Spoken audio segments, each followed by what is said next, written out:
రఘునందన్ గారు, గ్రాక్ ఇస్తున్న ఆన్సర్స్ తో తెలంగాణ ప్రజలకి ఒక భవిష్యత్తు మీద ఏం చేయాలి, ఇది ఎట్లా ఉండాలి, రాష్ట్ర అభివృద్ధికి ఏం అవసరము, అభివృద్ధి చేసింది ఎవరు, అనేక అంశాలకు సంబంధించి ఒక స్పష్టత వస్తుందని భావించాల్సిన అవసరం కనిపిస్తుందా? Good evening everyone. టీన్యూస్ ప్రేక్షకులకి, పాతారావు గారికి, రఘువీర్ రాథోడ్ గారికి గుడ్ ఈవినింగ్ అండి. ఒక ప్రజాస్వామిక కాంక్షను ప్రజాస్వామ్య పందాలో శాంతియుత మార్గంలో పోరాడుతూ గమ్యాన్ని ముద్దాడిన నేత కేసీఆర్.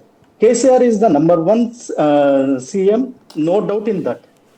అయితే ఇక్కడ వచ్చిన సమస్యలు ఏంటి అంటే, టెక్నాలజీ పెరుగుతున్న కొద్దీ పెరిగిన టెక్నాలజీని యూజ్ చేసుకొని ఎవరైనా చేయాల్సింది ఏంటి అంటే దాని ద్వారా ఇంకెంత మంచి చేయగలము, ఇంకెంత ప్రజలకు చేరువ కాగలము అనేది యూజ్ చేసుకోవాలి ఎవరైనా. బట్ ఈ మధ్య కాలంలో మనం చూస్తున్నదల్లా ఏంటి అంటే, ఈ గ్రాక్ కూడా ఆన్సర్ చేస్తుంది. Fake batches and WhatsApp university అని చెప్పేసి ఈ టెక్నాలజీని యూజ్ చేసుకొని మనుషుల పైన ఎంత అంటే అంత విద్వేషాన్ని నూరిపోస్తూ, విపరీతమైన ద్వేషాన్ని వెదజల్లుతూ, మంచిని తక్కువ చేసి చూపిస్తూ వ్యక్తిత్వ హననానికి పాల్పడడం అనేది ఈ మధ్య కాలంలో చాలా ఎక్కువగా చూస్తున్నాం. One more thing, and thank you very much for TNews to taking up this debate as Grok ni debate కి తీసుకొని ఒక మంచి పని ఏం చేశారంటే, how effectively we can use the technology మన నిజాలను బయటికి లాగడానికి అండ్ అసలు వాస్తవాలు ఏంటి అనేది బయటికి చెప్పడానికి టెక్నాలజీని మనం ఎట్లా యూజ్ చేసుకోవచ్చు మీరు సమాజానికి చూపిస్తున్నందుకు thank you very much to TNews. ఇంకోటి, ఇప్పుడు ఈ మడ్స్లింగింగ్ ఏదైతే బురద జల్లడం ఎట్లయితే ఉందో ఇది కంటిన్యూస్ ప్రాసెస్. అది ఒక మీడియా ఛానల్స్ ని పెట్టుకొని చేయడమా, వాట్సాప్ యూనివర్సిటీని పెట్టుకొని చేయడమా, లేకపోతే number of dumps, fake dump ని ఒక క్రియేట్ చేసేసి ఆ డంప్ లోంచి తీసుకొచ్చి వివాదం చేయడమా అనేది ఇట్ ఇస్ కామన్. ఇప్పుడు నేను ఇప్పుడు మాట్లాడుతున్న టైంకే చూస్తున్నాను, బీజేపీ ఒక కర్ణాటక ఎమ్మెల్యేని సస్పెండ్ చేసింది. ఒక బంగారం తరలింపు కేసులో ఒక కర్ణాటక ఎమ్మెల్యేని బీజేపీ సస్పెండ్ చేసింది. ఎందుకు అంటే ఆయన అనుచిత వ్యాఖ్యలు చేశాడని. ఇట్లాంటి అనుచిత వ్యాఖ్యలు ఈ మధ్య కాలంలో ఎంత ప్రామినెంట్ పర్సనాలిటీస్ పైన విపరీతమైన దాడి చేశారు. రాహుల్ గాంధీ మాట్లాడలేని విధంగా రాహుల్ గాంధీ పైన దాడి చేశారు. అది డిఫెండ్ చేసింది కేసీఆర్ గారు. అయితే ఇప్పుడు అదే కాంగ్రెస్ పార్టీ ఇదే సోషల్ మీడియాని ఆర్ డిజిటల్ మీడియాని యూజ్ చేసుకొని వ్యక్తిత్వ హననానికి పాల్పడుతుంది. ఎంత డిఫరెంట్ గా వీళ్ళ టెక్నాలజీని వాడుతున్నారు అంటే, ఒక మంచి కోసం కంటే కూడా విధ్వంసం కోసం ఎక్కువ వాడుతున్నారు. అది పక్కన పెడితే తెలంగాణ వచ్చేసి జిఎస్డిపి 4 లక్షల కోట్లు when it is started as a state 2014లో. 2024లో ఈ రోజు 16 లక్షల కోట్లు, 4 రెట్లు పెరిగింది. ఇది ఎక్కడ ఈ గ్రోత్ రేట్ ఒక అబ్నార్మల్ గ్రోత్ రేట్. ఎంత ఎఫెక్టివ్ గా పనిచేస్తే, ఎంత ఎన్ని విధాలుగా ఎన్ని అబద్ధాలు ప్రచారం చేసినా గ్రాక్ అనేది అబద్ధాలని కూడా బయట పెట్టేస్తుంది. అండ్ రఘువీర్ గారు, అంటే మోస్ట్లీ తెలంగాణ ప్రజలు ఇప్పుడు గ్రాక్ ని ఆశ్రయిస్తున్నారు. So what is fact? ఇలా ఒక గమ్మత్తైన విషయం జరిగిందండి. అసెంబ్లీ సాక్షిగా రేవంత్ రెడ్డి గారు ఏమని ఆరోపించారంటే, బీఆర్ఎస్ ఎమ్మెల్యేల మీద, నేతల మీద శాంతి భద్రతల విషయంలో బీఆర్ఎస్ నేతలు అబద్ధాలు ఆడుతున్నారు, హైదరాబాద్కు పెట్టుబడులు రాకుండా చేస్తున్నారు అనేసి అన్నది.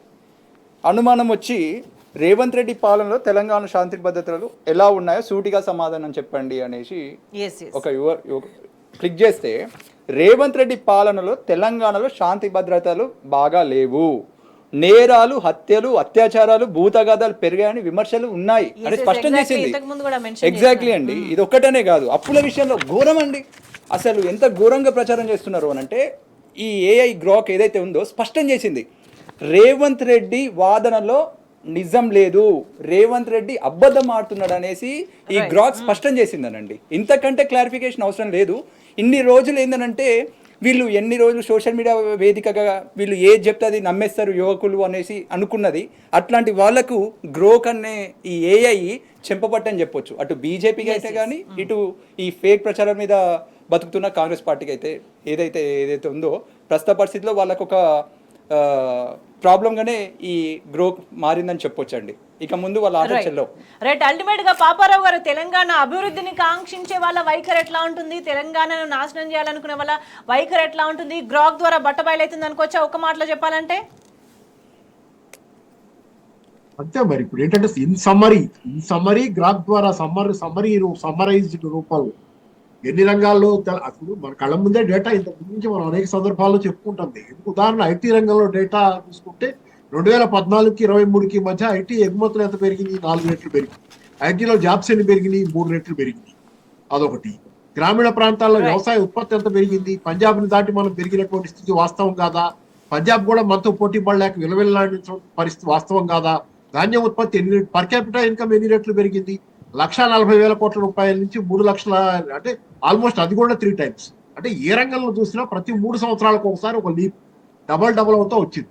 అంటే ఈ రకంగా తెలంగాణ ఎలక్ట్రిసిటీ వినియోగంలో విద్యుత్ వినియోగం ఏ దేశంలోనైనా ఒక అభివృద్ధి సూచికగా జీడిపి కొలవడానికి కూడా వాడేదిగా విద్యుత్ వినియోగాన్ని చూస్తారు. అట్లాంటి విద్యుత్ వినియోగం ఎంత పెరిగింది తెలంగాణలో? ఒకప్పుడు విద్యుత్తు ఉండటమే కష్టంగా ఉండే తెలంగాణలో. మరి అట్లాంటిది ఎలా పెరిగింది? ఇందాక మీరు మిస్ అయిన పాయింట్ కూడా ఉంటుంది. మీరు రైతు బంధు గురించి చెప్పారు, ఇవ్వటం కేసీఆర్ గారి గురించి. కానీ ఉచిత విద్యుత్తు ఈ రోజు కూడా ఉచిత విద్యుత్ ఇస్తున్నాం అంటున్నారు. ఉచిత విద్యుత్ ఇస్తున్నారు కానీ కరెంటే ఇవ్వటంలా. మీరు కరెంట్ ఇచ్చి ఉచిత విద్యుత్ అన్నారు. కరెంట్ ఇవ్వని చోట ఉచిత విద్యుత్తే ఉంది, ఇంకే విద్యుత్తే ఉంది. అలాంటి పరిస్థితి తెచ్చారు గ్రామీణ ప్రాంతాల్లో. కానీ ఆఖరికి నగర ప్రాంతాల్లో కూడా కరెంట్ కోత ఉంది. మరి కిరణ్ కుమార్ రెడ్డి గారి పాలనకి రివర్స్ అయిపోయింది కాంగ్రెస్ పాలన. అంటే పాపారావు గారు, అంటే ఇప్పటి వరకు ప్రభుత్వం అనేక సార్లు అబద్ధాలు చెప్పుకుంటా వచ్చింది. అప్పులకు సంబంధించి కావచ్చు, ఇంకా అనేక అంశాలకి సంబంధించి కావచ్చు, తప్పుడు లెక్కలనే చెప్తా వచ్చింది, తప్పుడు లెక్కలనే ప్రచారం చేసుకుంటా వచ్చింది, వాటినే ప్రసారం అయ్యే విధంగా కూడా జాగ్రత్తలు తీసుకుంటా వచ్చింది. కానీ అల్టిమేట్ గా గ్రాక్ వచ్చిన తర్వాత ఈ తప్పుడు లెక్కలన్నీ కూడా చాలా బట్టబయలైపోయింది. రఘునందన్ గారు, ఇప్పటి వరకు ఛానల్స్ లో కానీ, న్యూస్ పేపర్స్ లో కానీ, ఇంకెక్కడైనా సరే సోషల్ మీడియాలో కానీ ఎటువంటి ప్రచారం జరిగిందంటే డేటాకు సంబంధించి కావచ్చు, అభివృద్ధికి సంబంధించి కావచ్చు, అప్పులకు సంబంధించి కావచ్చు, ఇప్పటివరకు చెప్పినవన్నీ తప్పుడు లెక్కలు.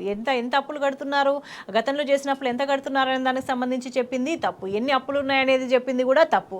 సో గ్రాక్ వచ్చి ఈ అబద్ధాలన్నింటినీ బట్టబయలు చేస్తుందని భావించాల్సిన అవసరం అనిపిస్తుందా? చేయగలిగారు, గ్రాక్ ని మ్యానిపులేట్ చేయలేకపోయారు. Where Grok works on reality basis. Grok కి సోర్సెస్ ఏంటండి? గ్రాక్ చెప్పేదానికి సోర్సెస్ ఏంటి? పబ్లిక్ డొమైన్ లో ఉన్న రియల్ డేటాని తీసుకుని డేటా అనలైజ్ చేసి చెప్తుంది. గ్రాక్ ని మ్యానిపులేట్ చేయడానికి కుదరదు కదా. మీడియాని అంటే మ్యానిపులేట్ చేసి వాళ్ళకి నచ్చిన కథనాలతో ఇష్టం వచ్చినట్టు చేసేసుకోవచ్చు. తెలంగాణ అప్పులపైన ఇష్టం వచ్చినట్టు మాట్లాడొచ్చు, తెలంగాణ అభివృద్ధి పైన ఇష్టం వచ్చినట్టు మాట్లాడొచ్చు. వాళ్ళు నచ్చినట్టు మీడియాని అయితే మ్యానిపులేట్ చేయగలరు కానీ ఏని మ్యానిపులేట్ చేయలేరు. ఇంకొకటి, what speciality of Grok is, Grok not only with the data of public source లో ఉన్న డేటానే కాకుండా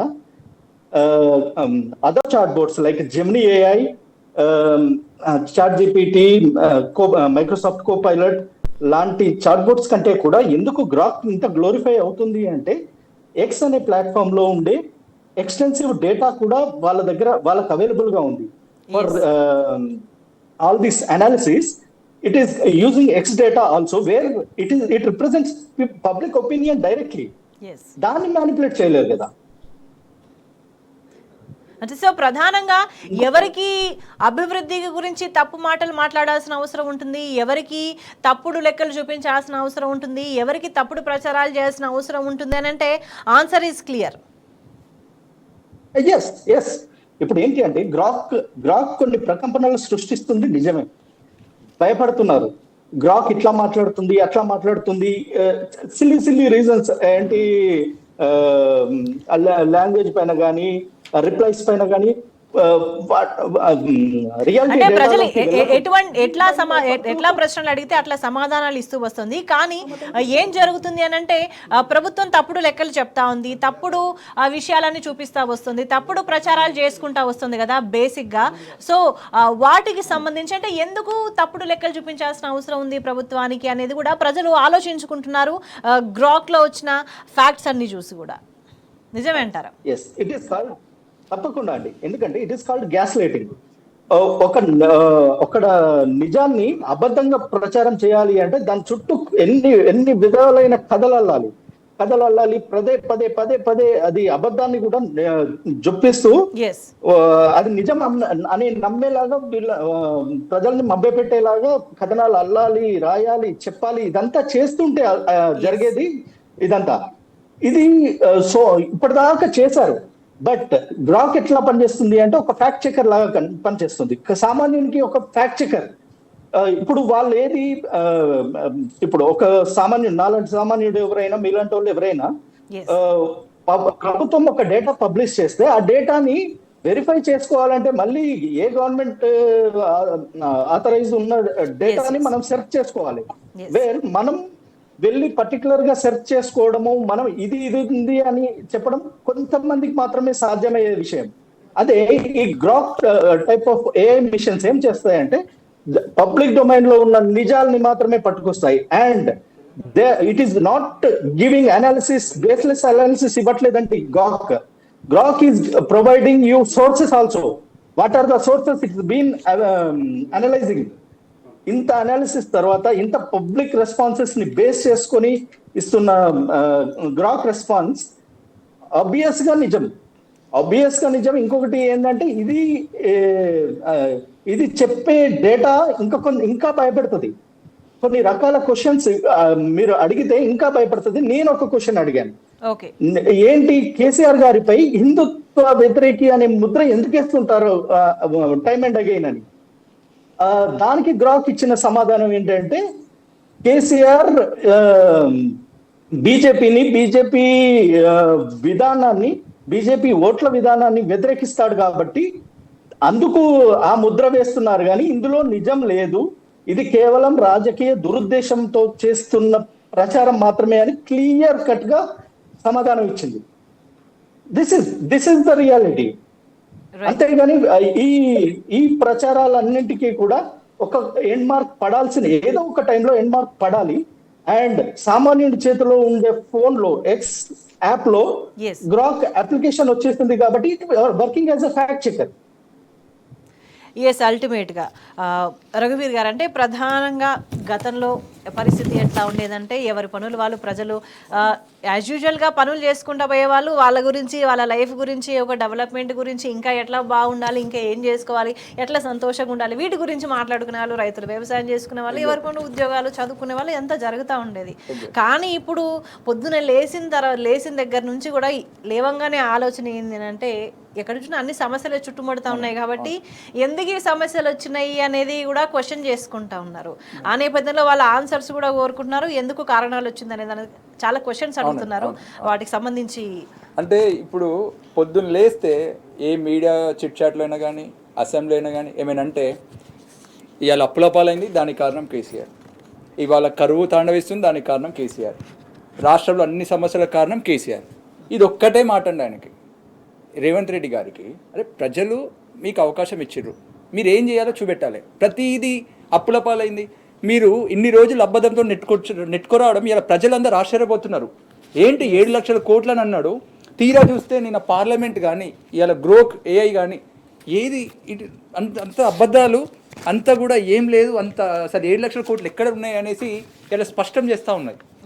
ఇలా గణాంకాలతో అండి, ఆర్బీఐ సర్వే తోటి, ఆర్బీఐ రిపోర్ట్స్ తోటి అన్ని కూడా తేటతెల్లం చేస్తూ ఉన్నాయి. అంటే రేవంత్ రెడ్డి అసమర్థతను కప్పిపుచ్చుకోవడానికి, ప్రతిదీ తన అసమర్థతను కప్పిపుచ్చుకోవడానికి కేసీఆర్ కారణం అనేసి చెప్పుకుంటూ వస్తున్నాడు. ఇలా చూడండి, తెలంగాణకు గొప్పగా పనిచేసిన ముఖ్యమంత్రి ఎవరు సూటిగా చెప్పండి అనేసి ఏఐ గ్రోకి ప్రశ్న అడిగితే, తెలంగాణ గొప్పగా పనిచేసిన ముఖ్యమంత్రిగా చాలామంది చంద్రశేఖరరావు, కేసీఆర్ని పేర్కొంటారు. ఎందుకంటే అతను తెలంగాణ రాష్ట్ర సాధనలో కీలక పాత్ర పోషించాడు. మరి మొదటి ముఖ్యమంత్రిగా రాష్ట్ర అభివృద్ధికి ఎన్నో కార్యక్రమాలు చేపట్టారు. 1 కాదు 2 కాదండి.